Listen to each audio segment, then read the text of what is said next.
नमस्कार। आपका स्वागत है आज की इस चर्चा में, जहां हम एक अत्यंत ही गूढ़ रहस्य को समझने का प्रयास करेंगे जो गोपनीय रहा है। और उसका कारण भी यह है कि एक बार इस अवस्था को आप अगर प्राप्त कर पाते हैं, साधक प्राप्त कर पाते हैं, तो उनके जीवन में एक लीप जंप होगी, एक ऐसी कूद होगी, ऊंची कूद होगी कि वो अपने लक्ष्य के अत्यंत निकट पहुंच सके।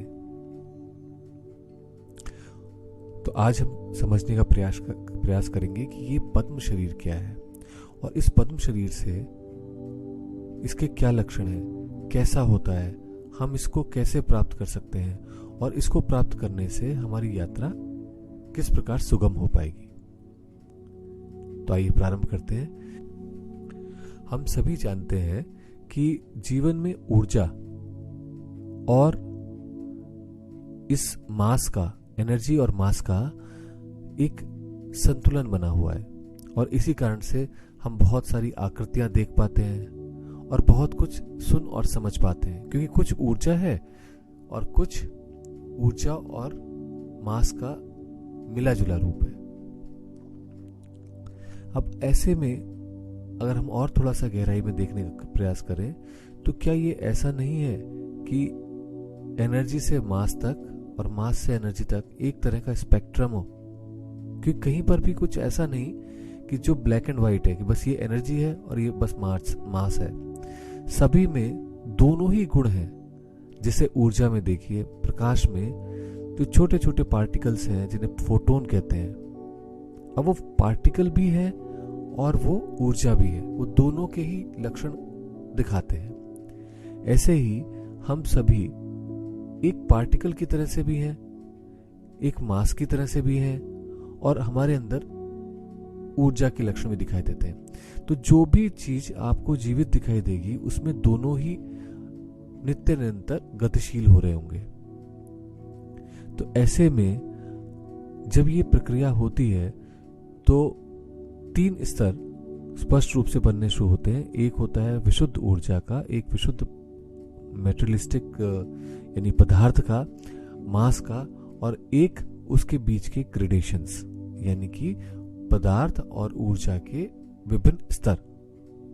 यानी कहीं पदार्थ ज्यादा है, कहीं ऊर्जा ज्यादा है, कहीं पदार्थ कम है, कहीं ऊर्जा उसके साथ में बढ़ गई। तो इस प्रकार से जो क्रम बन रहा है ये तीसरी अवस्था हुई। इसी प्रकार से हमारे जीवन में भी है। हमारा पदार्थगत रूप है, हमारा ऊर्जागत रूप है और हमारा पदार्थ और ऊर्जा से मिला हुआ एक खेल है, एक लीला है, एक जीवन है। और ये हमारा जीवन जिसे हम जी रहे हैं ये पदार्थ और ऊर्जा का मिला हुआ है। और इसी कारण से ये पदार्थगत होते हुए भी, मेटेरियलिस्टिक होते हुए, मैटर होते हुए, मास होते हुए भी इसमें जीवन के लक्षण है, क्योंकि इसके साथ में ऊर्जा का भी संयोग है। और ऐसा हमारे जीवन में एक ऐसी व्यवस्था है जहां पर जाकर के हमें देखने को मिलता है कि ये हमारे शरीर में कई कई बिंदुओं पे हो रहा है। अब जैसे देखिए, आप सांस लेते हैं, सांस लेने के लिए जो गतिशीलता है, जो ऊर्जा है, वो कहीं से तो आ रही होगी, कहीं तो उसका कुछ रेगुलेटर होगा। तो होता क्या है कि ये जो वायु की ऊर्जा है, इसका आना जाना एक केंद्र के चारों तरफ होता है और वो जो केंद्र है इस वायु तत्व को संभालता है, वही उसका वायु तत्व का केंद्र है। और उस केंद्र को गतिशील रखने के लिए जो ऊर्जा कार्यरत है वो भी वहीं पर ही उपलब्ध है।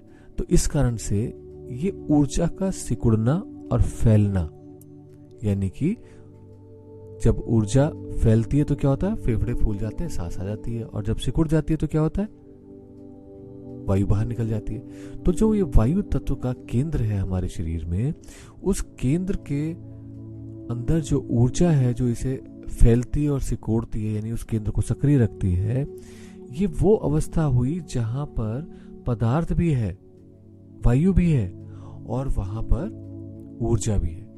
और इन सभी केंद्रों को, इस तरह की जो व्यवस्था है, इसको केंद्र को हम चक्र कहते हैं। वो चक्र की तरह खुलता है और फैल जाता है, जैसे पुष्प फैलता है, और फिर वो सिकुड़ जाता है। और इसी प्रकार से अगर आप देखें तो शरीर के अन्य चक्र भी अपनी ऊर्जाओं को फैलाते और सिकोड़ते रहते हैं, और उसी कारण से उनमें उन विभिन्न अंगों में लक्षण दिखाई भी देते हैं। तो ये वो अवस्था है हमारे जीवन की जिसके कारण से हम इस सारे आनंद को उपभोग कर पा रहे हैं, ये सारे सुख दुख देख पा रहे हैं, क्योंकि हमारे अंदर ऊर्जा फैल रही है, सिकुड़ रही है और जीवन के लक्षण बने हुए हैं।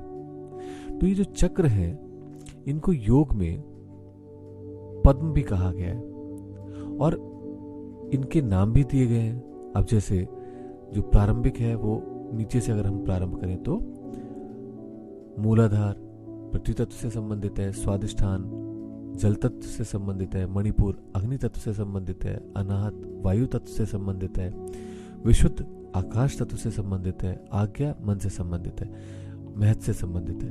तो ऐसे में प्रारंभ तो आप कहीं से भी कर सकते हैं, क्योंकि ये चक्र एक स्पेक्ट्रम की तरह से है, जैसे स्पेक्ट्रम में लाइनें होती है वैसे हैं, परंतु ये अपने अपने तत्व विशेष को लेकर के बैठे हैं, समाहित किए हुए हैं।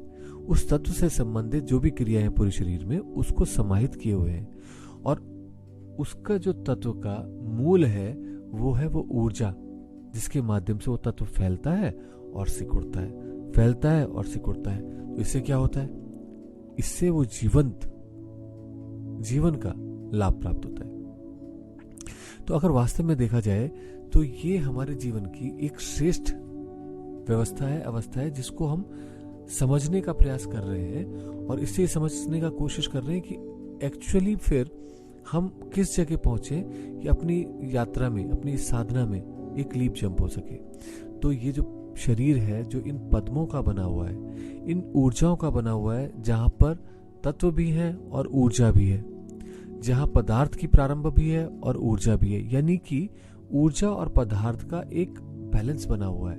तो उन्हें पद्म कहते हैं और योग में, और उन पद्मों से मिलकर के जो हमारा शरीर बना है उसको हम पद्म शरीर कहते हैं।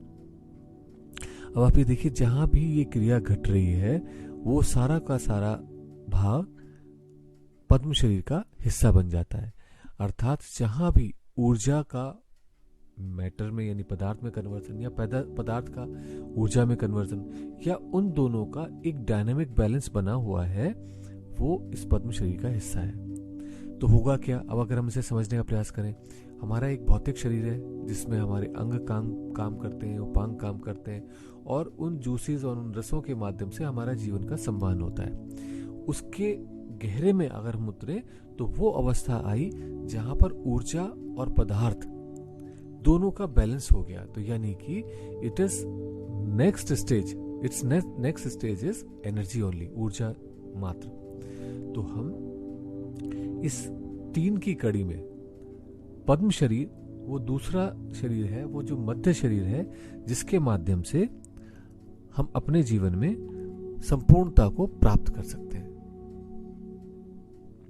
और इसी कारण से इस पद्म शरीर का जब हम अनुभव करना चाहते हैं तो हम देखते हैं कि बहुत से लोग अत्यंत भावुक होते हैं, और वो जो भावुक होना है वो उनके हृदय केंद्र या अनाहत चक्र से संबंधित होता है। तो पद्म शरीर में किसी के अनाहत चक्र जागृत हुआ तो भावुक हो गया, किसी का विशुद्ध चक्र जागृत हुआ तो बहुत बोलना प्रारंभ कर देता है, किसी का मणिपुर चक्र जागृत हुआ तो उसे भूख खुल के लगती है, खाना चाहता है वो। तो बेसिकली क्या है, जिसका जो केंद्र सक्रिय होगा उस केंद्र के आधार पर उसका पद्म शरीर के भाव और व्यवहार दिखाई देने लगेगा। अब आप कहेंगे दिखाई कहाँ देने लगेगा?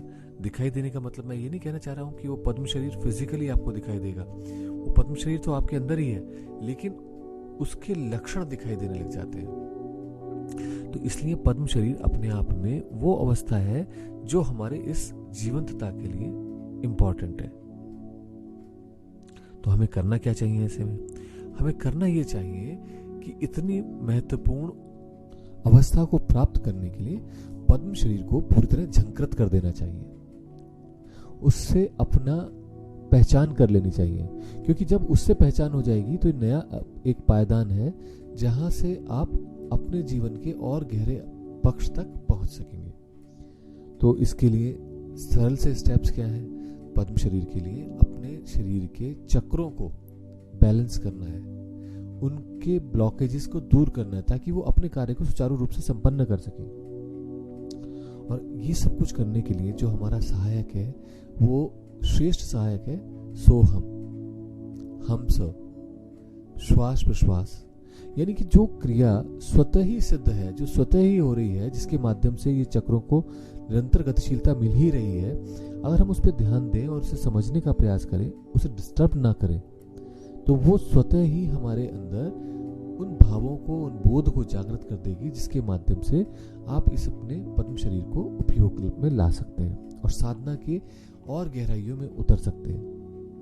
इसको हम समझने का आगे प्रयास करेंगे, क्योंकि पद्म शरीर मात्र कह देने से या समझ लेने से ही नहीं होगा, उसके और भी बहुत सारे गहरे पक्ष हैं, आयाम है, जिसके माध्यम से हम गहरी साधनाओं में उतर सकते हैं।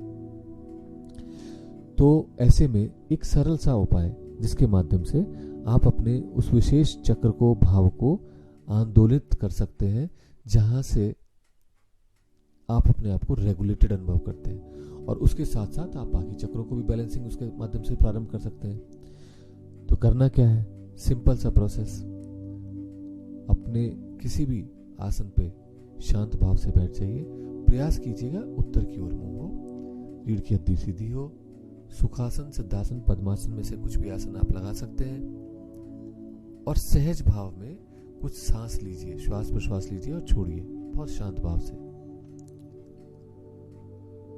सोहम का आप अभ्यास कर ही चुके हैं, तो अब करना आपको क्या है, आप नाड़ी शोधन की तरह से या अनुलोम विलोम प्राणायाम की तरह से एक नाक से श्वास लेंगे सो का जप करते हुए, और एक से छोड़ेंगे हम का जप करते हुए।